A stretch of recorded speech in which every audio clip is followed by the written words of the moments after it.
This is a penguin? Yeah, it's a penguin. Oh, I'm scared.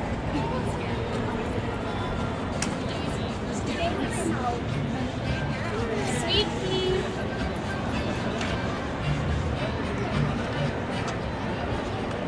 Alright everyone, so my name is Stacy. I'm one of the animal care staff here at Marine Life, and in our lovely kennel today is Sweet Pea. Now, with our animal training, everything is done by positive reinforcement and by choice. Right now, Sweet Pea's like, I don't know guys, do I want to come out? So she's choosing not to walk out, which is totally okay. However, there is another method we can get her out of the kennel, and that's a simple pickup. However, if she doesn't want to come out with the pickup, then I'm not going to force her to come out. So it is 100% by choice. So I'm going to see if she wants to come out with us there now. Good girl. Anyways, it's a penguin. That's it. Alright, so I'll show you guys this lovely flying penguin just like this. So Sweet Pea here is one of our African penguins who lives here at the mall. Now Miss Sweet Pea here, she is 16 years old. And just like all of our animals downstairs, they are members of CASA, which is Canada's accredited zoos and aquariums. What this means is, guys, we hold high standards of animal care and husbandry for all of our animals, big and small, which includes restaurant quality food, top veterinary care, and a strong conservation message. Now with our friend here today, she unfortunately is an endangered species. What does that mean? It means there's not a whole lot of them left. It's really sad because in the next 20 years, so by the time the little kids here are grown up and out of high school, this animal will be extinct just like the dinosaurs. And if you guys want to help them, it's just as simple as being more responsible with what you do every single day. So if you're given a plastic straw, you can say no. If you're given a plastic bag, please say no. And it's unfortunately, good girl. Every single piece of plastic that you'll ever use in your lifetime will still exist. It ends up back into their homes. They end up eating it and dying. So if you guys want to help this animal, that's as simple as that. Now here at the mall, Sweet Pea is a member of the Species Survival Program. So it's like a big dating website for endangered species. So what we do is we have these guys under that program. The program will pick the best genetic pools and pair those penguins up. So we have a reserve species for years to come in hopes that one day when the wild is safe again, we can help this animal right here be released back into the wild. Now, of course, it won't be Sweet Pea, but it will be future generations, and that's what counts. Now, Sweet Pea here being a penguin, she's actually the third smallest penguin species, weighing in at roughly 3 kilograms, while the largest penguin is the emperor penguin, which weighs in roughly at 70 pounds.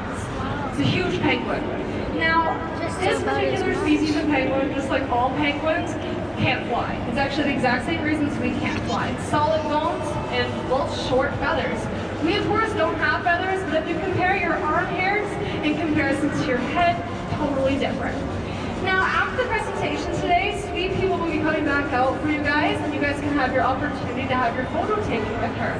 So just for now, she's actually going to hit the back, stay in her kennel for a little bit longer, and after the presentation, she'll be back out on this barrel and taking your photos. Now, Arvin's going to be back out in the next few moments to talk about details of the presentation and, of course, the photo session. But for now, sit back, relax, and enjoy. However, if you guys do need to leave the grandstands today, I do ask that no one come down onto the floor which I'm standing on, as we are going to disinfect this area shortly. For those of you who enter the grandstand today, it's totally okay you use this.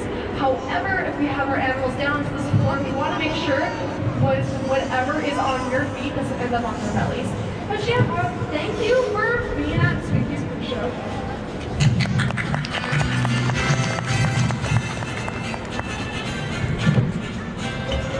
How is everyone doing today? Good! That's good to hear. Now let's keep that energy up and we'll have a great program. Now my name is Arvin. Right by the staircase is Stacy. And our trainers today are Megan and Lauren.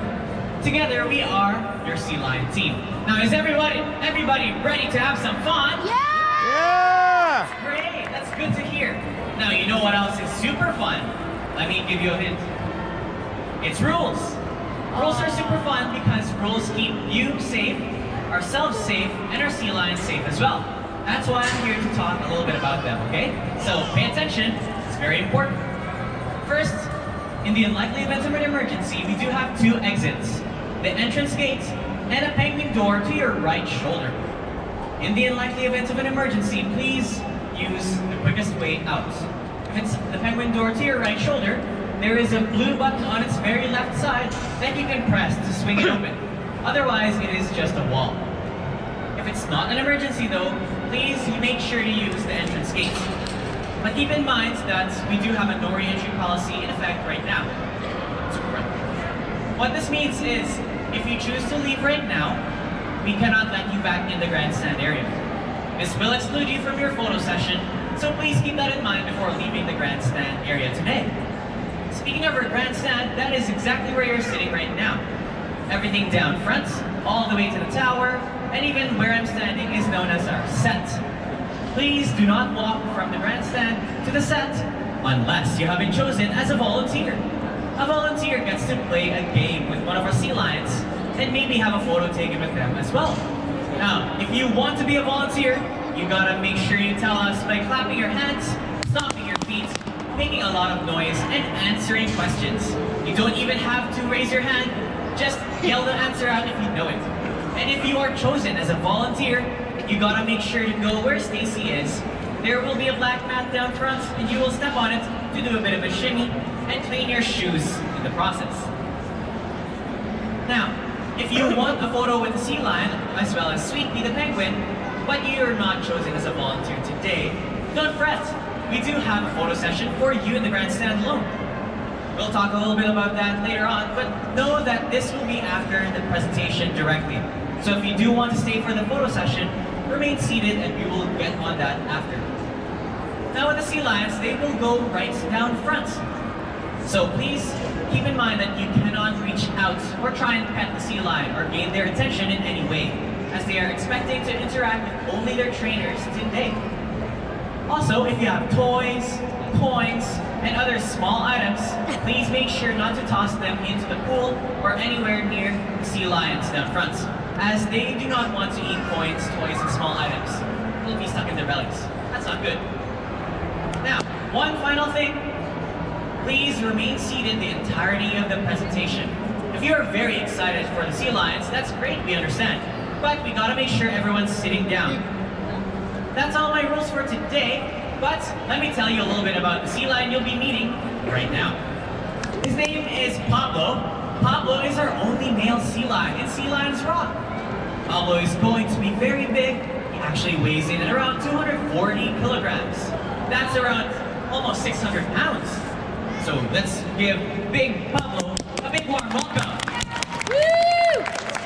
Good afternoon, everyone. Welcome here to Sea Lions Rock. My name is Lauren. The trainer with me is Megan, and we all know that you're here to see Pablo.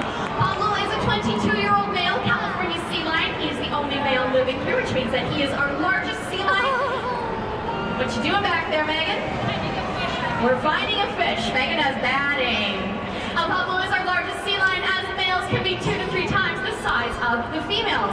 California sea lions can grow even larger out there in the ocean too, but even though these males get very big, they're not the biggest animals out there in the ocean. And sea lions have to worry about 2 types of natural predator. One of these predators is big, it's black and white, and it has a whale in the name. What is this animal? Orcas, also known as killer whales, Megan. You don't have to hide.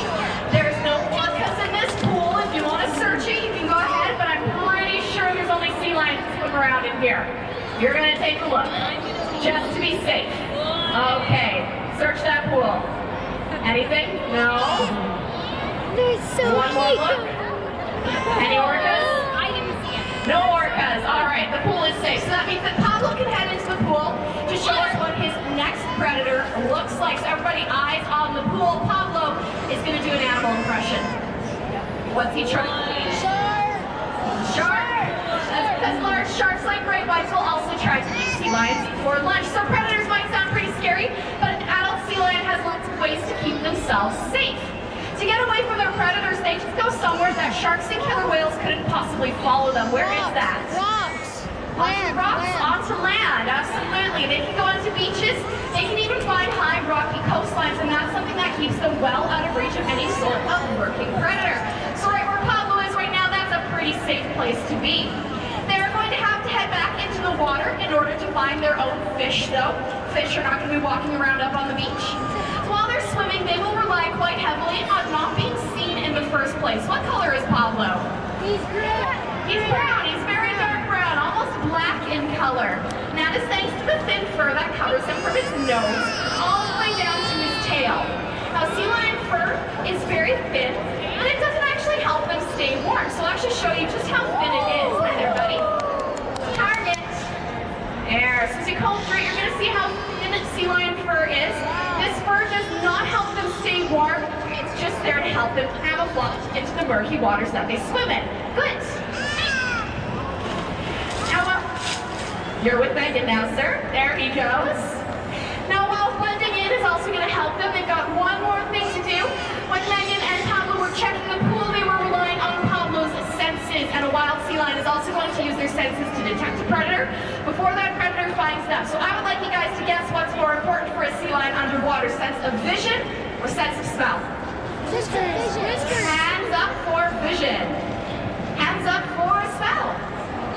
It is actually their sense of vision that's more important to them under the water. Sea lions are air breathers just like we are. So when they dive and swim, they're going to be holding their breath. If they hold their breath, do not use that sense of smell. They will rely very heavily, however, on their vision, both above and below the water. That's going to be the primary sense that they will be using to track down something to eat and to also evade any scary predators. Now, we don't want to just talk about Pablo's sense of vision, we want to exercise it. And we're going to get a volunteer to come on down and help us out with that. Why don't you make your way over to the stairs? Over to the stairs first. Let's welcome our volunteer. All right, yeah, right onto that mat, clean your shoes, and now you can come on down. What should we do with Pablo, Megan? Let's do ring toss. We're going to do some ring toss. But we have some nice big Pablo-sized rings here. One of the ways we can exercise his vision is to ask him to search for things. So you're going to take these two rings, and you're going to throw them in the water anywhere you'd like. Ready? Excellent toss. He is clearly not looking. One more. There we go. Now Pablo, once we get his focus back, he found that fish. He's going to head off, he's going to find those rings, and he's going to bring them back to Megan. Maybe he thinks there's more fish about. There he goes. All right, so that is one ring for Pablo. He's got one more that he needs to pick up. Maybe we need to give him a little bit of help. There it is. Well done, Pablo. And would you like your picture taken with him? Let's come over this way.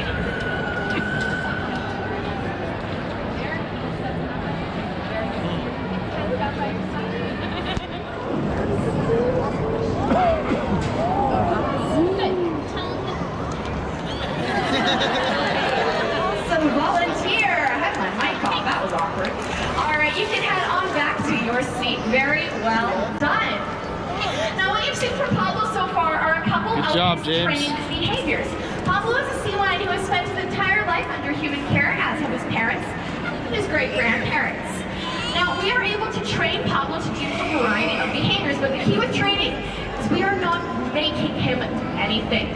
Pablo can weigh over 250 kilograms at peak breeding season. He's got a mind of his own. If he doesn't want to do something, he will not do it. So when we train Pablo, we are going to be asking him for behaviors. We can use our hands, we can use words. Anything that is unique to Pablo and understands what that means is a certain behavior. If Pablo does the behavior that we've asked him to do, he gets rewarded. What do you think he likes? Fish. Fish is a big one, but Pablo likes some other things too. He likes to have this big pool all to himself so he can go sun in that shallow end with no splashing from the girls to bother him. So anything that Pablo likes and wants to have more of will work as a reward for him. Megan's just giving him a different kind of reward. That is one of Pablo's toys. So he's going to pick it up, he's going to play with it a bit. When he's done with it, he'll bring it on back to Megan. Now Pablo decides he does not want to do a behavior that we've asked him for. Nothing is going to happen to him. We're not going to take anything away from him, and we're definitely never going to punish him. We ignore any sorts of unwanted behavior. We can take a break and try later in the day. That's going to give Pablo the chance to learn what behaviors receive rewards and what behaviors just get ignored. He'll then choose to do behaviors where he knows a reward is going to be following. And using this type of training does allow us to develop a strong trust-based relationship with our sea lions. Big splash. Round of applause for those guys in the front row. That was quite a time away. First thing that our sea lions learn how to do is to use that tool that Megan is holding there. That is called target hold. Our sea lions' first behavior is touching their nose to it. Once they understand that the target needs rewards, it turns into a game, and they'll follow it wherever it goes. We can target different parts of Pablo too. We can ask him to lie down with a target on the ground.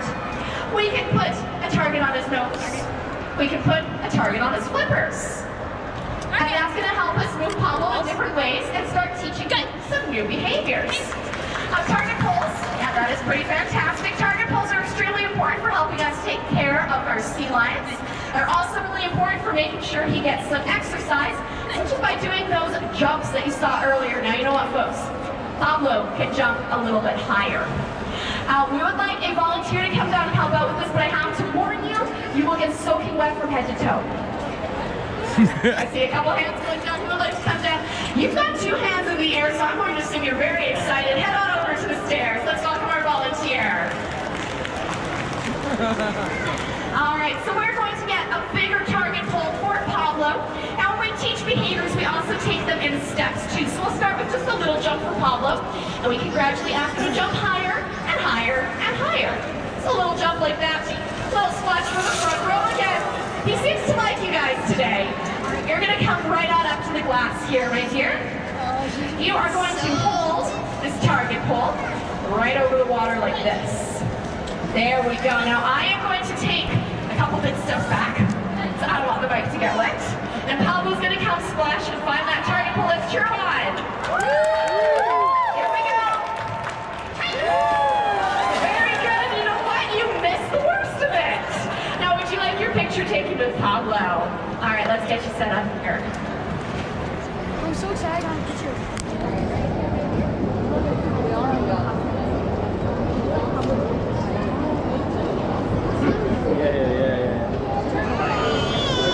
All right, guys, let's hear it again for our volunteer.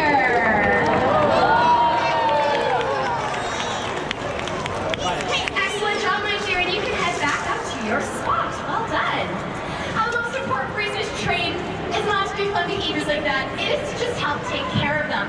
The most important behavior that we're ever going to train with our animals is their husbandry behaviors. These are things that we're going to ask for on a daily basis to monitor their daily health. We'll also ask for them when our vet comes to visit, and that way we make sure our sea lions are doing good. This could be things like checking his ears, checking his eyes, and checking inside his nose. We do smell his breath while we're in there. What do you think it smells like? Yeah, it is really fishy breath, but that's normal for a sea lion. We're also going to check over his teeth and make sure there's no toothaches. So for those of you over there who can see Pablo's teeth very well, what color are they? Green. Yeah, he's got brownish black teeth. We'll come over to this side and show you guys too. That is perfectly healthy for a sea lion. They have a natural kind of bacteria in their mouths that stains their teeth over time. It doesn't harm them in any way. It doesn't cause any toothaches. And it actually provides a little bit of an extra protective layer on those very important teeth. Off he goes. Now, you've seen us interacting with Pablo in a lot of different ways today. So we touch him to make sure he's doing okay. We feed him. We train him. Do you think you should ever do these things with wild sea lions? No. Loud and clear, and we're glad that you know this answer. Wild sea lions have not been trained and they are not used to people. That means interacting with one can be quite dangerous for you, and it disrupts the animals in their natural behaviors. It is also illegal to do so, as marine mammals are protected by federal law in both Canada and the United States. Harming or harassing one is a federal crime, but things like touching, feeding, and even approaching too closely are all illegal too. And we certainly hope you get a chance to enjoy these animals in their natural habitat. If you do, just remember, keep lots of distance and admire them from afar. Now, have you guys enjoyed meeting Pablo today? He is a fantastic sea lion, but there is one more sea lion waiting her turn to meet you today. So let's send this guy off with one more round of applause. Everybody say bye, Pablo. Bye, Pablo. Yeah, many people have been smashed by the big boy himself, including me. He's very refreshing that way, though. Now, my friends, you may be wondering how we have some sea lions, some sharks, some sea turtles, and even some penguins here in a mall. Well, the shorthand answer to that burning question is, we are just that awesome. Yeah. But, to elaborate, here at Marine Life, we are actually an accredited member of CAZA, and that stands for Canada's Accredited Zoos and Aquariums. What that means is not only do we have licensing from Fish and Wildlife to have these animals under human care, but we are also meeting and exceeding the standards set by CAZA in terms of animal care, husbandry, cleanliness, as well as the conservation message that we provide to you, our guests. We're very happy to say that we are one of the best zoos here in Canada, and we are also one of the 3 Alberta facilities that has this designation, which is very important, and we're very proud to say that. Now, while you've seen the biggest sea lion we have in Sea Lions Rock, the next sea lion will be our smallest sea lion. Her name is Quinty, and she's about 11 years old. Now, she's going to be very quick, agile, and fast, and she's here to show off a little bit of really cool behaviors. It looks like she's ready to roll, so let's give Quinty a big warm welcome. All right, everybody, we need a big welcome for our youngest sea lion, Quinty. She is 11 years old, so she is our smallest. She's also our fastest and our most agile. And we are often asked exactly why we have sea lions living here at West Edmonton Mall. So put your hand up if you've seen a wild sea lion before. That's fantastic. Put your hand up if this is the first time you're seeing a sea lion. A couple more hands go up. And that's one of the reasons why she's here. Quinty is an ambassador. We know that not everyone has had the chance to see these animals in their natural habitat, but we want to introduce you to them, fall in love with them, and hopefully inspire you to help them out a little bit. Even though we live here in Edmonton, things that we do on a daily basis can improve sea lions living out there on the coast of North America. One of the biggest things has a whole lot to do with something that doesn't belong in the ocean. What is it? Plastic and garbage. That is unfortunately correct. And yes, this is an appropriate time to be scared, Megan, because there is billions of tons of plastic pollution out in the ocean right now, with more entering the water every single day. California sea lions are not endangered animals, but they are extremely curious and love to pick up and play with things that they find in their habitats. Increasingly, they're picking up things like plastic bags and plastic bottles. These are items that can get tangled up around their necks and flippers, and they may even eat part of them. That can cause a life-threatening illness or injury to the animal. We know that it's sad to be thinking about these guys in trouble, but we can help by making sure there's less garbage going to the ocean in the first place. There are 3 extremely important R's to help us out with that. They are reduce. Plastic. There we go. Round of applause for you guys. They got it. Applause. Now, reducing your usage of single-use disposable plastics is the most important thing you can do for these animals right now. Equally important is if you have to use plastic, make sure it's a kind that can be recycled and that it does ultimately find its way into the recycling bin. So who came here today for a recycling lecture? Woo! If you are applauding and excited right now, please stick around after the presentation because I've got an awesome one. If you're not here for a lecture, we have a demonstration instead. So we'd like to show you how easy and important recycling is. And I want the help of a volunteer who doesn't mind getting just a little bit wet. How about in the blue hoodie? Come on over to the stairs. Let's welcome our volunteer. Woo! All right, come on down, my dear. Well, in order to recycle, we're going to need a couple of things. We need something to recycle. Megan has found some plastics. And we need a recycling bin. So you're going to take this recycling bin. We're going to come over right about here. You're going to hold it up just a little bit higher. Take a half step back, though. There we go. Now, Megan, you're going to set a good example. That is the opposite of a good example. Can we boo her? Nice and loud. We like that. So Megan has trained Quinty to pick up after her. Quinty is going to go get those bottles, and she is going to put them in an appropriate spot. The recycling bin. That's correct. We have one more bottle to pick up, so away she goes. Let's stay right there, my dear. Half step back. There we go. And where do we put these? Recycle bin. There we go. That is correct. Now would you like a picture of Quinty? All right, let's get you set up right here. There we go. Perfect. Hands down by your side. Camera, please smile for us. Everybody say cheese. Now it's our hope that a Quinty with the mouth of flippers can recycle, that you guys can get your plastics in the recycling bin too. Let's hear it again for our volunteer. That's very well done. Now Quinty is also out here to demonstrate how agile these animals can be, whether they're on land or in the water. Quinty is going to be showing you some very high energy behaviors for the finale of our presentation today. And to get our finale started, I will need some excitement from you guys. I need you to clap your hands. And thanks for Quinty.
presentation, but did you have fun today? Yeah! So we are pleased to hear that, and we're also happy to say that for you on the grandstand, the fun is not over yet. We do have our photo session. This is where you can have your picture taken with the penguin from the pre-show or with one of our sea lions. Sea lions can stand beside you if you are as tall as the glass right here. They can also touch the side of your head with their nose. And that's a little much. They also know how to blow bubbles at you from under the water and behind the glass. We'll be giving you a few moments to consider these different options. Arthur will explain exactly how our photo session is going to work today. But for right now, it's time to send Quinty off with one last round of applause.